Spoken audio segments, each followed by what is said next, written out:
খালেদা জিয়াকে ভ্রমণের সম্মতি দিচ্ছে না মেডিকেল বোর্ড। চেয়ারপারসনের উপদেষ্টা এনামুল হক চৌধুরী। এয়ার অ্যাম্বুলেন্স আসবে মঙ্গলবার, চিকিৎসকদের সম্মতি পেলে বুধবার লন্ডন যাত্রা।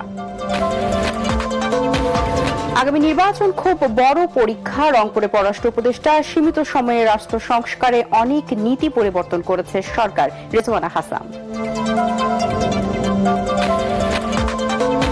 জুলাই সনদ বাস্তবায়ন সহ 5 দফা দাবিতে সিলেটে 8 দলের সমাবেশ শুরু। অংশ নেবেন জামায়াত ইসলামীর আমির সহ কেন্দ্রীয় নেতারা।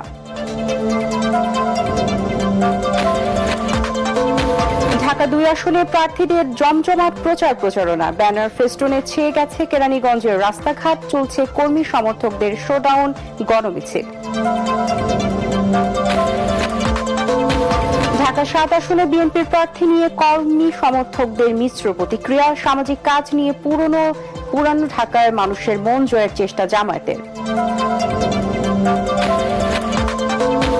এবং বিশ্বকাপ ফুটবলে ড্রতে সহজ গ্রুপে বিশ্ব চ্যাম্পিয়ন আর্জেন্টিনা ও ব্রাজিল। ফিফা শান্তি পুরস্কার পেলেন আমেরিকার প্রেসিডেন্ট ডোনাল্ড ট্রাম্প।